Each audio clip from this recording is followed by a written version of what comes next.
In the last lecture, you learned how to create an email campaign, and in this lecture, we're going to complete the very important step to actually analyze the results of the campaign, because this is the key opportunity for you to analyze the data, learn from your successes or failures so that you can really get better as you go forward. So there's two places that we're going to look at the data. One here is in MailChimp, and you can see already, we can see percentage number of opens and clicks. There's also a bigger report here we're going to look at.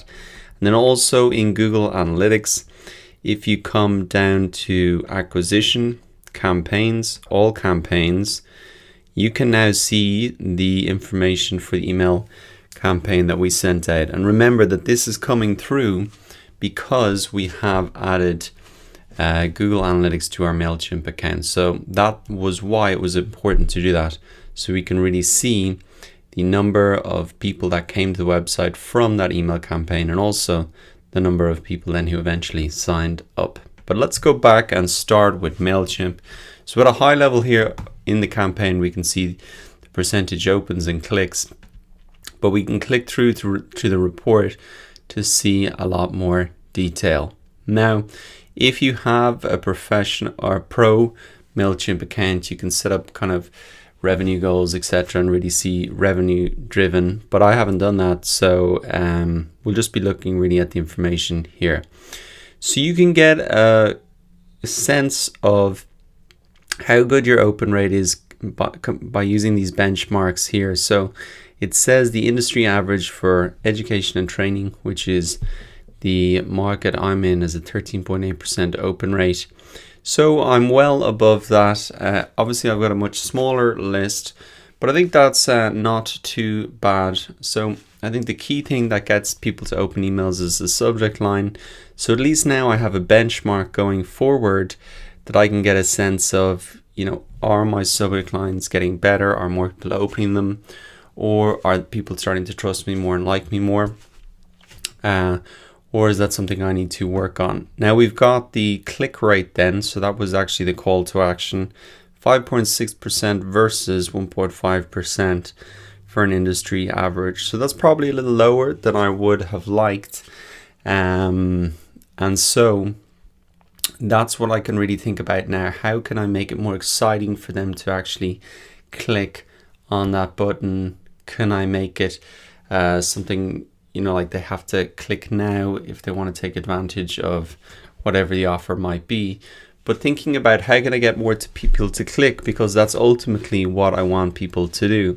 So it's good to see the numbers have a baseline there. Now looking across, I can see that there was one unsubscribe. So one person, when they got the email, decided to unsubscribe from the list. So that's only one person out of 71. That's not too bad at all. Happy enough with that. Now, if you want further explanation on all of these metrics, you can see then there's a little icon here that you can click around, and it'll help explain those more for you. You also can see a 24-hour performance. It's not quite been 24 hours.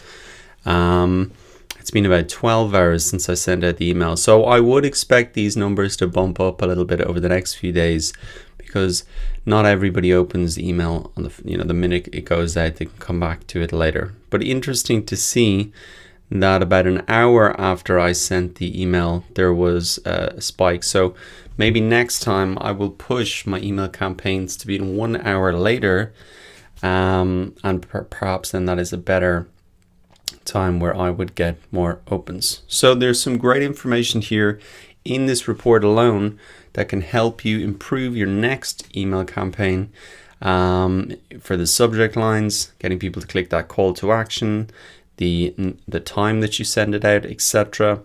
And so as you do more and more campaigns, you want to keep coming back to this, learning from the data. Now, as well as the analytics here in MailChimp, you might want to come into your Google Analytics account under acquisition, campaigns, all campaigns, and you will see the results here for the actual email campaign. So I can see that there was 5 new users came to the site as a result of the email campaign, spending an average time of 3 minutes and 43 seconds on the site, which is pretty long. And then actually 2 people ended up signing up for the email list. So that was the main thing that I wanted people to do. So you can see that all the way from that number all the way back to the full the list of the email subscribers. It's a pretty small percentage, but essentially that is kind of the baseline that we're working with right now. And remember that there are a lot of steps in the process to get people to that point. And if you can tweak all of those steps in the process, and then you're going to get better results. As well as email being a source of traffic, we can use email and the figures we've got here now as a baseline to compare our other sources of traffic, whether it be social media, wherever. At least we have a great baseline now to compare them with. And so that is really, really useful to have. So that really wraps up this whole section on email marketing. This is a very important piece of it, understanding and analyzing the metrics. And that is how you're going to learn. If you're not quite happy with the results that you got, don't view that as a failure. View that really as an opportunity to learn.